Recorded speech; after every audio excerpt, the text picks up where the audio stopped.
Hello friend. इस video में हम बात करेंगे क्रोनिक ऑब्स्ट्रक्टिव पल्मोनरी डिसीज, जिसे हम जानते हैं शॉर्ट फॉर्म में सीओपीडी के नाम से जानते हैं। सीओपीडी क्या होता है, इसके बारे में हम डिस्कस करेंगे। इसके कितने टाइप, इसके अंदर कौन कौन सी डिसीज आती हैं, ठीक है, और इटोलॉजी कौन सी हो सकती है, साइन सिम्टम, और इसका मैनेजमेंट हम कैसे करते हैं, ठीक है, ट्रीटमेंट कैसे करते हैं, इसके बारे में आज हम पढ़ेंगे। सबसे पहले हम देखते हैं कि जो हमारी सीओपीडी है, ठीक है, वो होता है क्या, उसका थोड़ा सा इंट्रोडक्शन लेते हैं हम। It is a chronic inflammatory lungs disease in which contraction of or obstruction in of the airway means ये क्रोनिक इन्फ्लामेटरी डिसीज है, ठीक है, लंग्स की, जिसमें क्या होगा, कॉन्ट्रक्शन हो जाता है, या फिर हम बोल सकते हैं ऑब्स्ट्रक्शन हो जाता है कि एयरवे में।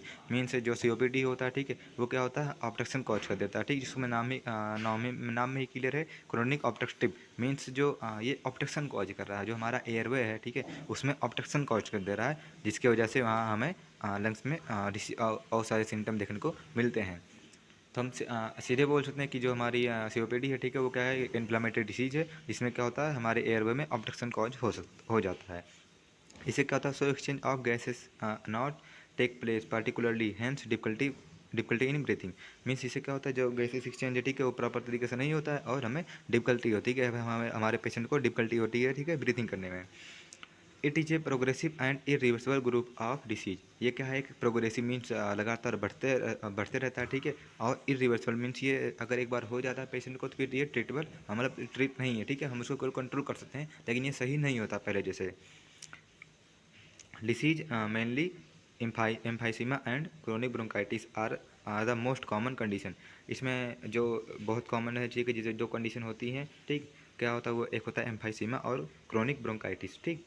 ये दो कॉमन कंडीशन में देखने को मिलता है, उससे कहते हैं हम सीओपीडी। इसमें हम अस्थमा को भी जोड़ते हैं, ठीक है, लेकिन अगर हम मोस्ट कॉमन की बात करें तो हम वहाँ पर दो ही देखते हैं, एक एम्फाइसीमा और ब्रोंकाइटिस, ठीक। एम्फाइसीमा क्या होता है, इसमें जो हमारी एल्वोलाई होती है, ठीक है, वो डायलेट हो जाती है, ठीक है, जो हमारी एल्वोलाई है वो डायलेट होती है, और हमने पहले देखा था ब्रोंकाई डायलेट हो रही थी, उस कंडीशन को कहते हैं हम ब्रोंकेक्टाइसिस बोलते हैं।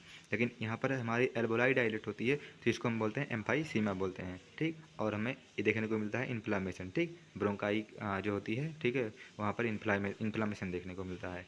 फर्स्ट कंडीशन जो हमारा, हम उसके बात करते हैं एम्फाइसीमा के बारे में। डैमेज एयर सैक और alveoli, so the elasticity of alveoli loss, ठीक। इसमें क्या होता है, जो हमारे एयर सैक या फिर हम जिसको एल्वोलाई बोलते हैं, ठीक है, वो डैमेज हो जाता है, ठीक, और उससे क्या होता है, जो इलास्टिसिटी है, ठीक है, वो लॉस हो जाता है, ठीक, इसकी वजह से वो डैमेज हो जाता है, जिससे पहले वो डैमेज होगा, ठीक, और जो उसकी इलास्टिसिटी मीन्स जो एक गैसेस एक्सचेंज हो रहा है, ठीक, एल्वोलाई जो कॉन्ट्रैक्शन और रिलैक्सेशन करती है, ठीक, वो ख़त्म हो जाता है। Inflammation is also present due to air trapped, ठीक, और इन्फ्लामेशन प्रेजेंट हो जाता है, ठीक है, एल्वोलाई में। क्यों? क्योंकि जो एयर रहता है, ठीक है, वो ट्रैप्ड मीन्स उसमें फंसा रह जाता है, क्योंकि वो डायलेट हो जाती है, ठीक, तो उसमें जो हम जिसे इनहेल करते हैं तो वो एयर एल्वोलाई में ही रह जाता है, जिससे क्या होता है, प्रॉपर तरीके से वहाँ पर गैसेस एक्सचेंज नहीं हो पाता है, ठीक। इस कंडीशन को कहते हैं हम एम्फाइसीमा कहते हैं। क्रोनिक ब्रोंकाइटिस की बात करें हम, ठीक, इन्फ्लेमेशन ऑफ ब्रोंकाई और bronchus from long time so that excessive mucus formation, ठीक, जिसे क्या कॉज करता है, ये ऑब्स्ट्रक्शन कॉज करता है। जो ब्रोंकाइटिस होता है, ठीक है, अगर ये क्रोनिक हो जा रहा है, इसमें क्रोनिक ही होता है, ठीक, सीओपीडी में, ये तो इन्फ्लेमेशन हो जाता है ब्रोंकाई में, ठीक, और हमारे ब्रोंकस के लेयर में। अगर ये लंबे समय तक प्रोलॉन्ग टाइम तक अगर हो रहा है, तो इससे क्या होता है, बहुत ज़्यादा स्पूटम प्रोडक्शन होने लगता है, ठीक है, म्यूकस का प्रोडक्शन होने लगता है, ठीक है, वो तो स्पूटम कॉज करता है बाद में, ठीक, प्रोडक्शन का। तो वहाँ पर हम म्यूकस प्रोडक्शन बहुत ज़्यादा होने लगता है, जिससे क्या होता है, ये ऑब्स्ट्रक्शन कॉज कर देता है, ठीक है, हमारी ब्रोंकाई ब्लॉक हो जाती है, ठीक। तो इससे क्या होता है, हमें ब्रीथिंग लेने में डिफ़िकल्टी होती है। तो ये दो कंडीशन मेनली थे, एम्फाइसीमा और क्रोनिक ब्रोंकाइटिस। हाँ, अब नेक्स्ट बात करते हैं हम इसके ईटोलॉजी के बारे में, कि इसकी ईटोलॉजी कौन कौन सी हो सकती हैं, या फिर रिस्क फैक्टर बोल सकते हैं। स्मोकिंग, ठीक है, अगर कोई जो हमारा पेशेंट है, ठीक है, या कोई इंडिविजुअल बहुत ज़्यादा स्मोकिंग कर रहा है, ठीक है, तो उसे सीओपीडी होने के चांसेस होते हैं। और पॉल्यूटेंट एयर, ठीक है, एग्जांपल डस्ट, जैसे कि कोई इंडस्ट्री है, जैसे कि सीमेंट इंडस्ट्री है, ठीक है, या फिर कोई ऐसी जगह पे है जहाँ पर एयर पॉल्यूटेंट है, ठीक है, वहाँ पर बहुत ज़्यादा एयर पोल्यूशन फैला हुआ है, और उससे वो पर्सन इनहेल कर रहा है, ठीक है, प्रॉपर उसके कांटेक्ट में, तो उससे सीओपीडी होने के चांसेस बढ़ जाते हैं। एम्फाइसीमा, अगर उसे एम्फाइसीमा हुआ है, ठीक है, ये कंडीशन है, तो ये भी कॉज कर सकता है सीओपीडी को। और क्रोनिक ब्रोंकाइटिस, ठीक, अस्थमा भी हमने देखा। अगर ये तीनों कंडीशन है, ठीक है, अगर इसमें से तीनों में से कोई एक कंडीशन है, तो सीओपीडी के होने के चांसेस होते हैं पेशेंट को। जेनेटिक्स मीन्स उसके जीन्स में ही कुछ ऐसी चीज़ें हों, ठीक है, कि जेनेटिक हो, ठीक, अगर उसके मतलब पीढ़ी दर पीढ़ी होते रहता है। और अल्फ़ा 1 एंटी ट्रिप्सिन डिफिशिएंसी, अगर उसे जो ट्रिप्सिन होती है, ठीक है, अगर उसकी डिफिशिएंसी है पेशेंट को, तो ये भी कॉज कर सकता है हमारे COPD को।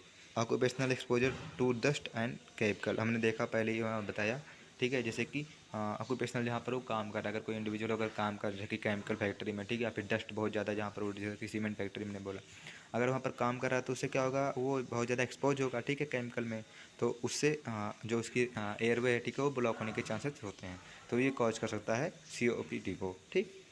तो ये कुछ इटोलॉजी थे, ठीक। नेक्स्ट बात करते हैं पैथोफिजियोलॉजी के बारे में। ड्यू टू इटोलॉजिकल फैक्टर, कोई भी इटोलॉजिकल फैक्टर की वजह से, ठीक है, inflammation occurs in bronchial tubes, ठीक, जिससे कि इन्फ्लामेशन हो जाकर, जैसे कोई फर्स्टली क्या होता है, कोई माइक्रो या ऑर्गेनिज्म आता है, ठीक, वो हमारे एयरवे में जाता है और हमारी सबसे पहले ब्रोंकाई में, ठीक, जहाँ पर हमारी ब्रोंकियल ट्यूब बोल सकते हैं हम, ठीक, अपर रेस्पिरेटरी ट्रैक्ट में सबसे पहले वो इंटर करता है, ठीक, तो वहाँ पर क्या कॉज करेगा, वहाँ पर पहले इन्फ्लामेशन कॉज करेगा जो कि एक्यूट होता है, ठीक, तो ये क्या होता है, ब्रोंकाइटिस बोलते हैं इस कंडीशन को, इन्फ्लामेशन हो जाएगा हमारी ब्रोंकियल ट्यूब में। उससे क्या होगा, इनक्रीज म्यूकस सीक्रेशन, जो हमारी म्यूकस है वो बहुत ज़्यादा सीक्रेट होने लगेगा, ठीक, क्योंकि इन्फ्लेमेशन हुआ तो वहाँ पर हमारा जो म्यूकस है, ठीक है, वो उसको क्लियर करने के लिए, ठीक है, वहाँ पर म्यूकस का एक्सेसन प्रोडक्शन करने लगेगा, जिससे क्या होगा, soiling and excessive mucus block the bronchial tubes, बहुत ज़्यादा अगर एक्सेस अमाउंट में म्यूकस का प्रोडक्शन होने लगेगा, तो ये क्या करता है, ये हमारी जो ब्रोंकियल वाल रहती है, ठीक है, उसको ब्लॉक कर देता है। इसे हम बोलते हैं ब्रोंकाइटिस। ब्रोंकाइटिस हो गया, ठीक, पेशेंट में unable to breathe easily. Bronchitis हो गया तो पेशेंट को मतलब सांस लेने में डिफिकल्टी होने लगी, ठीक है, प्रॉपर तरीके से वो ब्रीथ नहीं कर पाएगा। अब अगर क्या होता है, अगर इन्फ्लेमेशन बहुत लंबे समय तक रुका रहा, ठीक, तो क्या होता है, ये जो हमारी एल्वोलाई है उसको भी डिस्ट्रॉय कर देता है, ठीक, और वहाँ पर एम्फाइसीमा हो जाता है।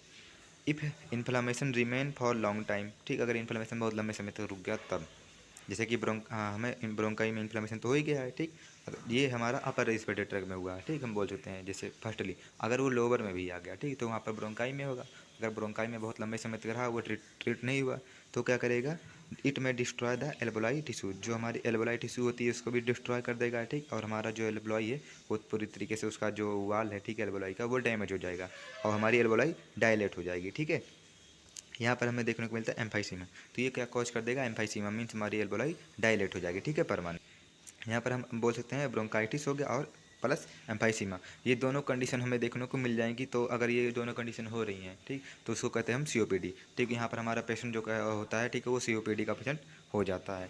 तो ये एक पैथोफिजियोलॉजी था, ठीक, मीन्स सबसे पहले कोई माइक्रो ऑर्गेनिज्म या फिर हम बोल सकते हैं ईटोलॉजी, ठीक है, होगा, उससे इन्फ्लेमेशन हो जाएगा हमारी ब्रोंकियल ट्यूब में, इससे अगर म्यूकस का प्रोडक्शन बहुत ज़्यादा हो जाएगा, उसके बाद हमारी जो ब्रोंकाई होती है वो ब्लॉक हो जाएगी, ठीक, ब्लॉक होने के बाद वहाँ पर हमें ब्रोंकाइटिस देखने को मिलेगा।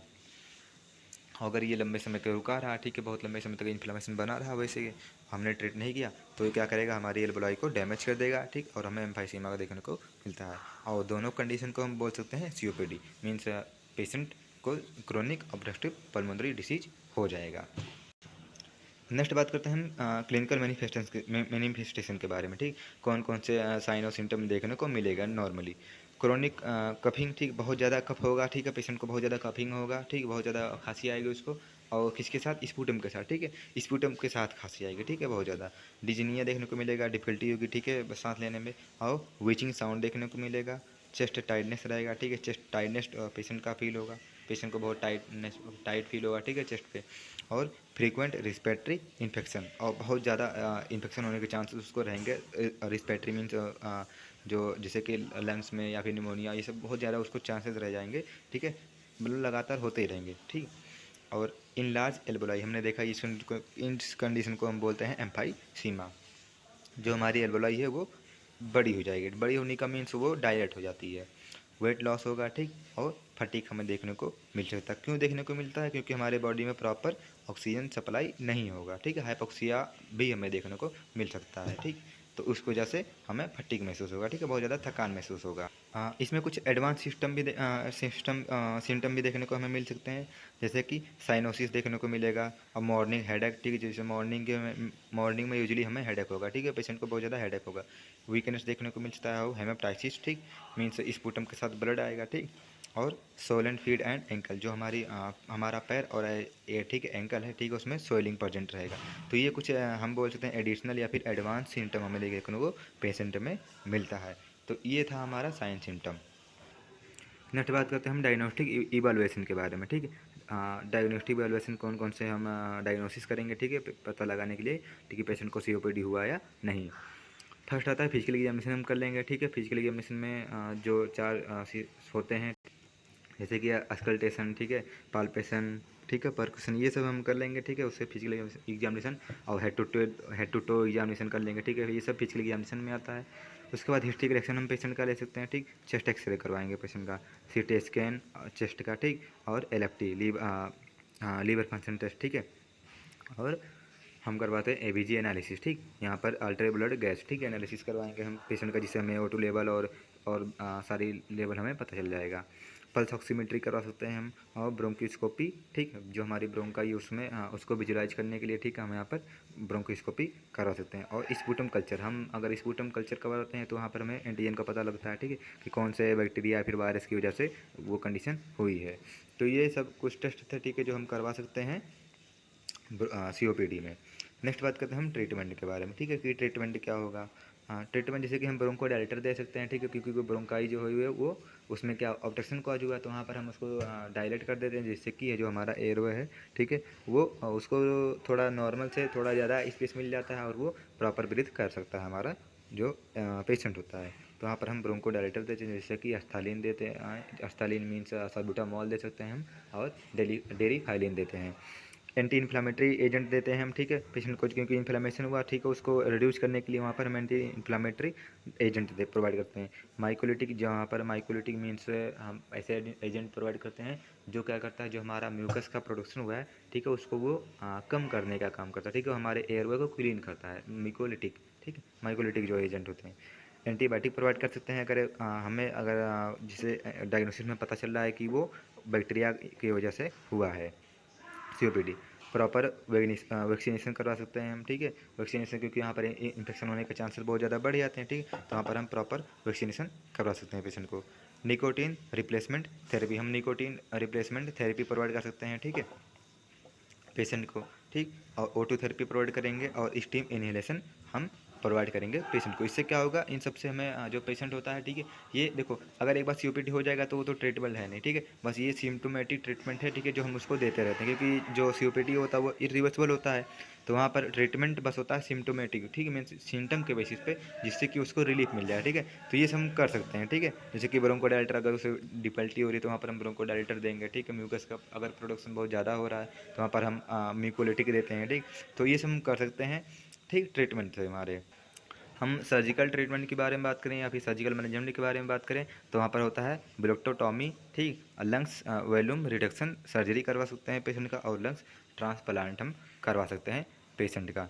मीन्स इसमें कुछ ऐसे होता है जिससे जिस एरिया में, ठीक है, हमारा जो जिससे जो है जिससे हमारे ब्रोंकाई, ठीक है, अगर उसमें इन्फ्लेमेशन हुआ है, ठीक है, तो उस एरिया को हम निकाल देते हैं। जैसे एल्बोलाई अगर हमारी क्रोनिक स्टेट में ही अगर करवा सकते हैं हम, जैसे कि एल्बोलाई अगर हमारी कुछ एल्बोलाई इफेक्टेड हुई हैं तो उतने एल्बोलाई को हम रिमूव कर देते हैं, ठीक है। तो ये सब कुछ सर्जिकल मेथड थे, ठीक है, जिससे कि हम सीओपीडी को ट्रीट कर सकते हैं।